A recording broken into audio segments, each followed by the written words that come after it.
दोस्तों नमस्कार। Nexon news के खास बुलेटिन में आपका स्वागत है। दोस्तों आज हम बात करेंगे पत्रकारिता के बारे में। आज के समय में दो प्रकार की पत्रकारिताएं सामने दिख रही हैं। एक पत्रकारिता वो है जो कि सत्ताधीशों के आगे नतमस्तक है और उनके कीर्तन और पूजा अर्चना में लगी हुई है। दूसरी प्रकार की पत्रकारिता वो है जो सत्ता के खिलाफ में, यानी सत्ता की नीतियों के खिलाफ में और उनकी आलोचना करने में विश्वास रखती है। दोस्तों जिस तरीके से दो प्रकार की मीडिया दिख रही है, उसी प्रकार के दो प्रकार के वर्ग बन गए हैं। एक गोदी मीडिया का समर्थक है, दूसरा है जो कि जन सरोकारों से जुड़े हुए मुद्दों को सुनना चाहती है, देखना चाहती है, जो कि मेन मीडिया उसको दिखाने में परहेज करती है, क्योंकि उसको तो केवल सत्ता की लालसा है, सत्ता के फायदे उठाने हैं। इसी तरीके से जो चंद लोग हैं जो कि सत्ता के आगे झुकने से इनकार कर देते हैं, वो अपने मन से जनता के मुद्दों को अपने अपने प्रोग्राम में, खास तौर से यूट्यूब पर उनको डालने का प्रयास कर रहे हैं। अब सत्ता की नज़र बड़े चैनलों को छोड़कर अब वो छोटे यूट्यूबर्स पर अपनी निगाहें गड़ाने में लग गए हैं। दोस्तों जिस तरीके से आज के समय में देखा जा रहा है कि सत्ता की ओर से जो उनके खिलाफ में या उनकी नीतियों की आलोचना करते हैं, उनकी योजनाओं की समीक्षा कर कमियां और अच्छाइयां गिनाते हैं, वो उनकी निगाह में चढ़ गए हैं। अब ऐसे में चंद लोग जो कि मीडिया के सरोकारों को पूरा करने में लगे हैं, उनके पीछे सत्ता की जांच एजेंसियां यानी पुलिस, सीबीआई, ईडी और अन्य प्रकार के तरीके से सरकार उन पत्रकारों के पीछे पड़ गई है। जैसा कि भी हाल में देखने को मिला कि न्यूज़ क्लिक नाम के मीडिया संस्थान के लोगों पर दिल्ली पुलिस के स्पेशल सेल ने उनके घरों पे छापा डाला। इन पत्रकारों में अभिसार शर्मा और पुरंजय गुहा जैसे पत्रकार हैं। उनके साथ में भाषा सिंह जो कि अपनी पत्रकारिता के लिए जानी जाती हैं, और इसके अलावा रवीश कुमार के बारे में तो सभी जानते हैं किस तरीके से उनका पीछे पूरा बीजेपी का मीडिया आईटी सेल पड़ा रहा और 2-3 साल तक उनका मानसिक और आर्थिक दोहन करते रहे। जिस तरीके से ये उन्होंने एनडीटीवी जो एक निष्पक्ष न्यूज़ चैनल के रूप में जाना जाता था, लेकिन सत्ता के लोगों ने मिलकर उसको अपने खास व्यापारी मित्र गौतम अडानी के हाथों बिकवा दिया, और जो पत्रकारिता की शिलालेख माने जाते थे प्रणव रॉय और राधिका रॉय के हाथ से ये चैनल छीन लिया गया। और वहाँ पर जो दिग्गज पत्रकार थे, रवीश कुमार के नाम पर लोग एनडीटीवी को मानते थे। उनका कहना होता था कि चुनाव का मतलब एनडीटीवी में जब तक रवीश कुमार रहे, भाजपा ने पिछले 5 साल तक अपने प्रवक्ताओं को भेजना बंद कर दिया, क्योंकि भाजपा के प्रवक्ता अन्य चैनलों पे केवल अपनी बात रखते थे और दूसरे की सुनने का उनसे सवाल ही नहीं किया जाता था। इसीलिए उन चैनलों को लोग गोदी मीडिया के नाम से जानते हैं। और आज के समय में उन नए पत्रकारों का क्या होगा जो स्कूलों या मीडिया संस्थानों में अपनी पढ़ाई कर रहे हैं, लाखों रुपए खर्च कर रहे हैं, और उनका भविष्य आज की मीडिया को देखकर उनके दिमाग में क्या फितूर भरा जा रहा है कि केवल चापलूसी ही एकमात्र साधन है आगे बढ़ने के लिए। जिस तरीके से एक लंबी फौज तैयार हो गई है 2014 के बाद, एक लंबी फौज तैयार हो गई है जो गोदी मीडिया में जाने के लिए तैयार बैठी है।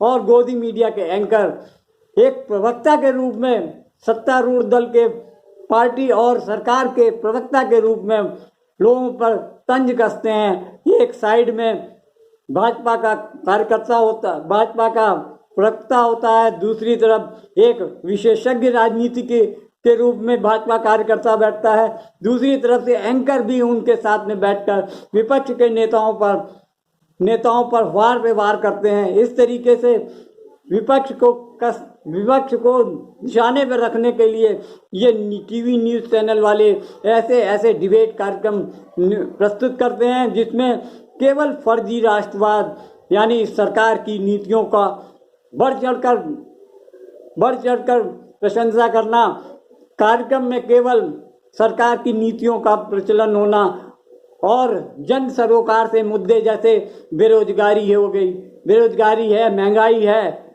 और आवश्यक चीज़ों के बढ़ते हुए जो दाम है उस पर कोई कंट्रोल नहीं है। इन सब चीज़ों पे कभी भी कोई भी 80% यानी अब तो 100% कहा जा सकता है कि चैनल पूरी तरीके से सरकार की स्तुति में आरती गाने में लगे हुए हैं और जो जनता के जुड़े मुद्दे हैं उनसे कतई दूरी बना कर रखते हैं।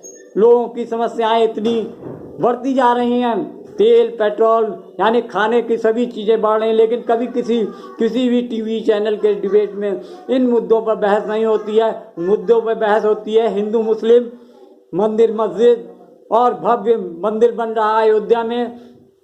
इस टाइप के मुद्दों पर जो बहस चलती है उसको देख के लगता है कि अब देश में कोई मुद्दा ही नहीं रह गया है, देश में राम राज आ गया है। हर किसी को काम है, हर किसी की पेट में रोटी पड़ी हुई है और उसके पास कोई समस्या ही नहीं है। लेकिन वहीं दूसरी ओर देश के प्रमुख दल एक इकट्ठा होकर इंडिया नाम के एक गठबंधन के तौर पर अपना एक विपक्ष तैयार कर रहे हैं जो केवल मूलभूत समस्याओं को लेकर सरकार को घेरने का काम कर रही है। सरकार के अलावा जो रियल जर्नलिस्ट हैं वो अपने कार्यक्रमों में उन मुद्दों को उठाते हैं जिससे कि जनता की समस्याओं को सरकार के सामने लाना। बस यही नहीं चाहती है मोदी सरकार कि कोई उनकी योजनाओं या उनकी नीतियों की आलोचना करे।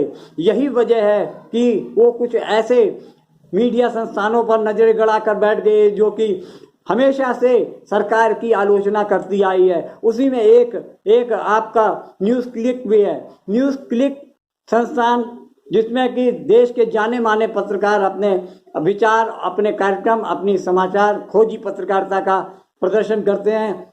उस पे सरकार की नजरें गड़ गई हैं।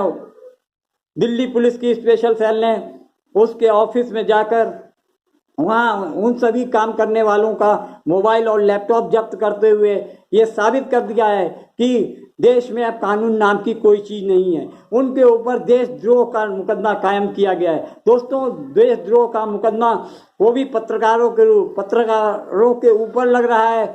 ये एक बड़े शर्मनाक बात है कि देश के पत्रकारों के पास अब सत्तारूढ़ दल, सत्ताधीश लोग ये पुलिस की मदद को ये इंडिकेट कर रहे हैं कि ऐसे लोगों को निशाना बनाओ जो कि सत्ता और सरकार के खिलाफ में अपनी रिपोर्ट छापते हैं। ऐसे लोगों के मुंह जबान बंद कर दी जाए। वो ये चाहते हैं कि हमारे खिलाफ में सब अच्छा कहें, कोई भी हमारे खिलाफ में नीति। ये दोस्तों इसलिए हो रहा है कि अब सत्ताधीश लोग ये समझ गए हैं कि बड़े मीडिया हाउसेज और टीवी चैनलों को अब लोगों ने देखना बंद कर दिया है। लोग समझ गए हैं कि इन सब चीज़ों पर प्रायोजित कार्यक्रम चलते हैं। अब वो उनका विश्वास यूट्यूब पर होने वाले सच्ची और जनता से जुड़ी हुई मुद्दों पर बहस और कार्यक्रम दिखाए जाते हैं। जनता उनसे जुड़ती जा रही है। उसी क्रम में रवीश कुमार जैसे पत्रकार यूट्यूब चला रहे हैं। अभिसार शर्मा हो गए, रवीश कुमार, अभिसार शर्मा, पुण्य प्रसून वाजपेयी, दीपक शर्मा और न जाने कितने, प्रज्ञा मिश्रा जैसे पत्रकार अब यूट्यूब के जरिए सरकार पे सीधा निशाना ताक रहे हैं और सरकार अब इन चीज़ों को लेकर काफ़ी गंभीर दिख रही है। उनको 2024 का चुनाव अब उनको दूर की कौड़ी समझ में आ रहा है। उनको लग रहा है कि अगर इन सब चैनलों पर, इन यूट्यूबर्स पे अगर कंट्रोल नहीं किया गया, उन पे अपनी लगाम नहीं कसी गई, तो आने वाले चुनाव में भाजपा और एनडीए का बेड़ा गर्क होने वाला है। इस बात का अंदेशा सत्ताधीश दलों को हो गया है और ये सब चीज़ें इतनी करीब नजर आने लगी हैं कि अब वो हड़बड़ी में ऐसे ऐसे कदम उठाते जा रहे हैं जिससे कि आम आदमी को समझ में आने लगा है कि भाजपा केवल लोगों को हिंदू मुस्लिम मंदिर मस्जिद और सांप्रदायिकता के जाल में फंसाकर अपना उल्लू सीधा करना चाहती है। बस इन्हीं सब चीजों को लेकर भाजपा के पास एक ही हथियार रह गया है कि चुनाव जीतने के लिए वो पूरे देशव्यापी अभियान चलाए, जिसके तहत पूरे देश में रक्तपात होगा और लाखों लोगों की जान जाएगी। दोस्तों, इस तरीके से जो भाजपा का और उनके सहयोगी दल का जो तरीके समझ में आने लगे हैं, इनके पास सिर्फ यही है कि जनता को मूर्ख बनाइए और अपना उल्लू सीधा कीजिए। नमस्कार।